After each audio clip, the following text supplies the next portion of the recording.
What's up, guys? It's MB Boxing, and today I'm going to be predicting the outcome of Manny Pacquiao versus Yordenis Ugas, and this is going to be a 12-rounder for the WBA Welterweight World Championship, and this fight is going to be Saturday, August 21st, from the T-Mobile Arena in Las Vegas, Nevada, and this fight is going to be broadcasted on Fox Pay-Per-View, and to get into both fighters' resumes, Manny Pacquiao, fighting out of the Philippines, holds a record of 62 wins, 7 defeats, and 2 draws, with 39 wins coming by way of knockout. He's currently not ranked by BoxRec in the welterweight division. And first of all, to list all of his defeats, he has a knockout loss to Rustico Torrecampo, a knockout loss to Bunsai Sangsurat, a unanimous decision defeat to Eric Morales, a split decision defeat to Timothy Bradley, although it should have been a decision win for Pacquiao.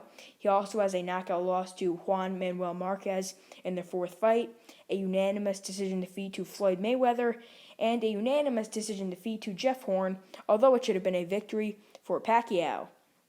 And now to list all of Pacquiao's draws, he has a technical decision draw to Agapito Sanchez and a split decision draw against Juan Manuel Marquez in their first fight. And now to list some of Manny Pacquiao's best victories. I'm going to be listing his victories from 2014 and on because he has such a diverse, lengthy, and tremendous resume. It would take forever to list all of his best victories, but from 2014 and on, his best victories have come over Timothy Bradley in their second fight. He won the fight by unanimous decision. He also has a unanimous decision victory over Chris Algieri. He defeated Timothy Bradley in their third fight. He also has a unanimous decision victory over Jesse Vargas, a knockout victory over Lucas Matisse, a unanimous decision victory over Adrian Broner, and he's coming off a split decision victory over Keith Thurman. And if you want to list some of Pacquiao's greatest victories of all time, he's beaten the greats and the likes of Shane Mosley, Juan Manuel Marquez, Miguel Cotto, Ricky Hatton, Oscar De La Hoya, Marco Antonio Barrera, and even Eric Morales. And in my opinion, Manny Pacquiao is an outstanding fighter, one of my favorites personally. He's a really likable guy, and he's a great fighter in general. And now to get into his opponent's resume, Yordenis Ugas, fighting out of Cuba. He holds a record of 26 wins, 4 defeats, with 12 wins coming by way of knockout. He's currently ranked number 5 by BoxRec in the welterweight division. He's the current WBA Super World Welterweight Champion, and he's the former WBA regular welterweight world champion. As most of you guys know, he was upgraded to super status in the WBA champion, whatever that means. But still, it means he is the champion because there's 4 WBA belts. But Pacquiao was stripped of that super title due to inactivity. Therefore, as I mentioned before, Ugas was elevated to that super status. But now to list all of his defeats, he has a split decision loss to Johnny Garcia, a split decision defeat to Emmanuel Robles, a unanimous decision defeat to Amir Imam, and a split decision defeat, which was very, very controversial, to Sean Porter, and that was for the WBC welterweight world title.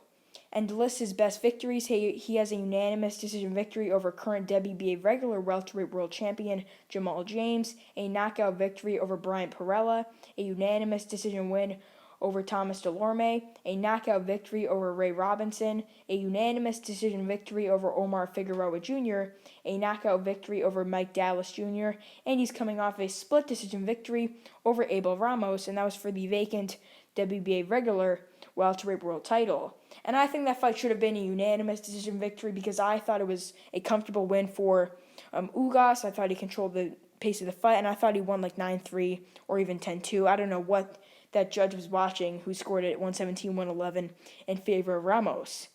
But in my opinion, this fight is going to be in favor of the 42-year-old Manny Pacquiao. He is a living legend, 42 years old, hasn't fought in 2 years, but he's still at the top of the welterweight division. He is a tremendous fighter, been in the game for over 20 years, I believe so. And, this could be his last fight, many people are saying, but I don't really think it's going to be. I think that the winner of this fight is going to fight Errol Spence, even though Errol Spence was supposed to face Pacquiao originally, which was an amazing fight nonetheless. But Pacquiao, or should I say Spence, did get, I believe, a retina injury in his eye. That is a really bad injury. I hope that he recovers fully.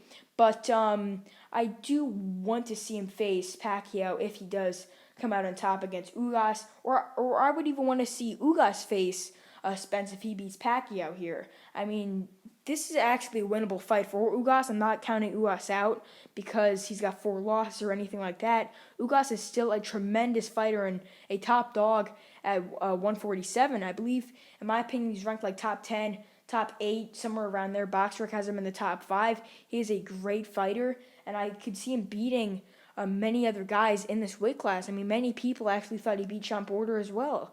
But Ugas here, he said that to beat Pacquiao, he has to outbox him, and I hope that doesn't mean he's going to really run or not throw a lot of punches. I know it is a sort of style, but I mean, from what I've seen from Ugas, he does like to come forward, and I can't really blame him for doing that, and I always don't really give fighters credit for that, but hey, I don't give the other guy rounds just because a fighter does fight on the outside. I do really appreciate that style, even though many other boxing fans might not give those fighters those rounds. But I mean, if Ugas does that, I mean, I can't really blame him. But still, I hope that he comes forward. I want to see a really, really good fight.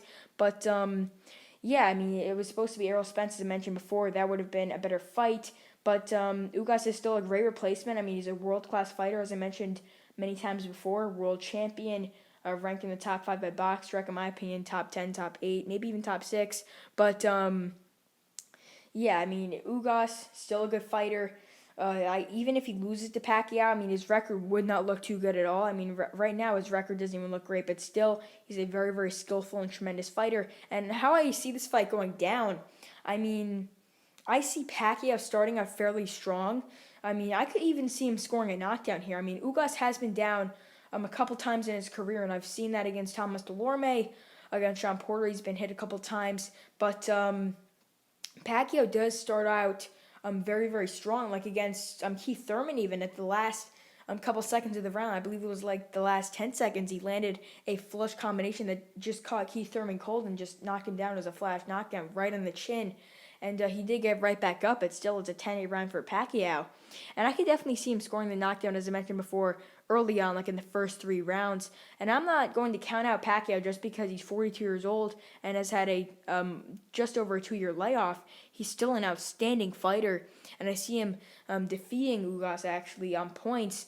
But how I see the middle rounds and the later rounds going down, I see the middle rounds being a little bit more competitive. I see Ugas winning a couple of them, but I still see Pacquiao coming out on top. I could either see Ugas coming forward and countering from mid-range or even in the pocket occasionally. But if he said that he has to outbox Pacquiao, I could see him fighting sort of outer mid-range or on the outside. But, I mean, I can't really blame him. As I mentioned before, Pacquiao is very, very dangerous even at 42 years old. So, I mean, if Ugas decides to box on the outside, well, that could be a smart strategy considering that I believe he is like 5'9". Pacquiao is 5'5.5". He's got that 3.5 inch height advantage. And I believe the reach advantage actually is only like 2 inches. I believe Pacquiao is a 67-inch reach to Ugas's 9-inch reach. So, yeah, still, I mean, I wouldn't have expected, that reach advantage for Ugas. I would have expected to have him like 72-inch reach or something like that. But Pacquiao is known for having shorter arms, but still, I mean, I could see him getting on the inside here, landing some good shots. I could see him landing a lot of jab combos, jab to the body, left to the head, and he could really confuse Ugas with his movement. I mean, he's still very, very fast for his age. Ugas has been in there with a lot of good fighters. I mean, as I mentioned before, he's beat Jamal James, Perella, Delorme, but none of those guys are on the level of Manny Pacquiao. I mean, he did have a really, really good fight against Sean Porter, who was a world-class fighter at welterweight, top 5, maybe even top 3, top 4. But, yeah, I still see Pacquiao coming out on top here, as I mentioned before. And the later rounds, how I see those going down, I see Pacquiao finishing those, I mean, not really too great. I see Ugas winning a majority of those rounds. And I actually see this fight being fairly competitive later on. And I can see the judges actually putting in some very, very close scores. Pacquiao has a track record of getting robbed. I mean, he got robbed against Bradley and Horn, and he's had very, very close decisions in his earlier career. But yeah, I could definitely see one judge maybe even favoring Ugas or scoring at a draw. But at this point, I think Pacquiao should win on points, like by unanimous decision, I should have said. But yeah, I think he'll win like an 8-4, 7-5 fight. But I think it really should be like an 8-4. But I could see a judge giving Ugas some of those really, really close rounds. But Pacquiao, I see him going inside the pocket, going outside mid-range as well, jabbing to the body, to the head as well. I mean, he has very, very fast hands, as I mentioned before, even for a 42-year-old. His jab to the body and straight to the head combination is lethal. That's what really dropped Keith Thurman. Double jab with the left hand to the body, then left hand to the head. And I could see him, as I mentioned before, dropping Ugas here. I mean, that's definitely not out of the question, but I can't really see Ugas stopping Pacquiao. I've been seeing a lot of people saying Ugas stops him and stuff like that, but I mean, I can't see that. Pacquiao hasn't been stopped since that Marquez fight, and I know that was a brutal, brutal knockout, but yeah, I don't think Ugas has enough to stop Pacquiao, and I could definitely see Pacquiao getting stopped by like a Spence or something, but Ugas I can't really see having enough.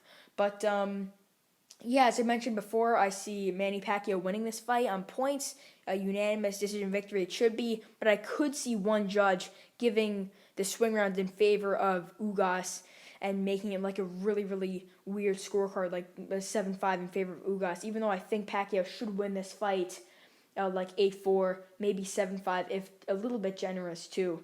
Ugas. So overall, I believe that Manny Pacquiao will defeat Yordenis Ugas by unanimous decision to reclaim his Super WBA Welterweight World Title, and I believe that the judges will score the bout 116 to 112 twice and 115 to 113. And yeah, that's really it. I'm MB Boxing. Thanks for watching, and I'll see you guys later.